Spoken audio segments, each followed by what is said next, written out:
Bangladesh national টিমের বাসে কি ব্র্যান্ডিং করা যায় না ভাই?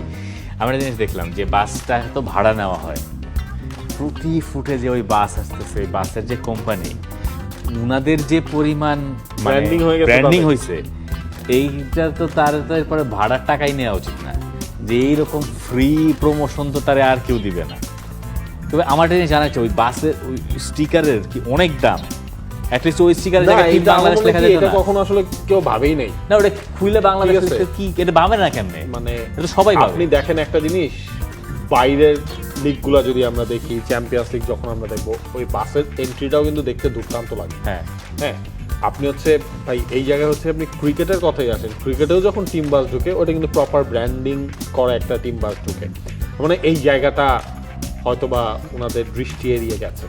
এইটা আমার মনে হয় যে ওনারা অনেক কিছু ব্র্যান্ডিং করেছেন, নতুন অনেক কিছু আমরা দেখেছি। আমার মনে হয় এইটা একদম করাই উচিত, এটাই বাদ আছে। ন্যাশনাল টিমে যে কোনো প্লেয়ারের ছবি থাকতে হবে গাড়িতে, এটা নট নেসেসারিলি। আপনার বাংলাদেশ ফুটবল ফেডারেশনের ব্র্যান্ডিং হবে, বাদ যাওয়ার সময় লোকের মানে people should know this is our national team, ঠিক আছে, যাচ্ছে রাস্তা দিয়ে, তো উন্মাদনেই আর আলাদা ভাই একটা থাকে। স্টিকার লাগাইতে একদিনও লাগে না, সেটাই, মানে এমন কি খরচ হয়? ডিজাইন ফাইনাল করে প্রিন্ট দিয়ে একদিনও লাগে না স্টিকার। এমন কি খরচ হয়? এটা আহামরি খরচ হওয়ার কথা না। জিয়া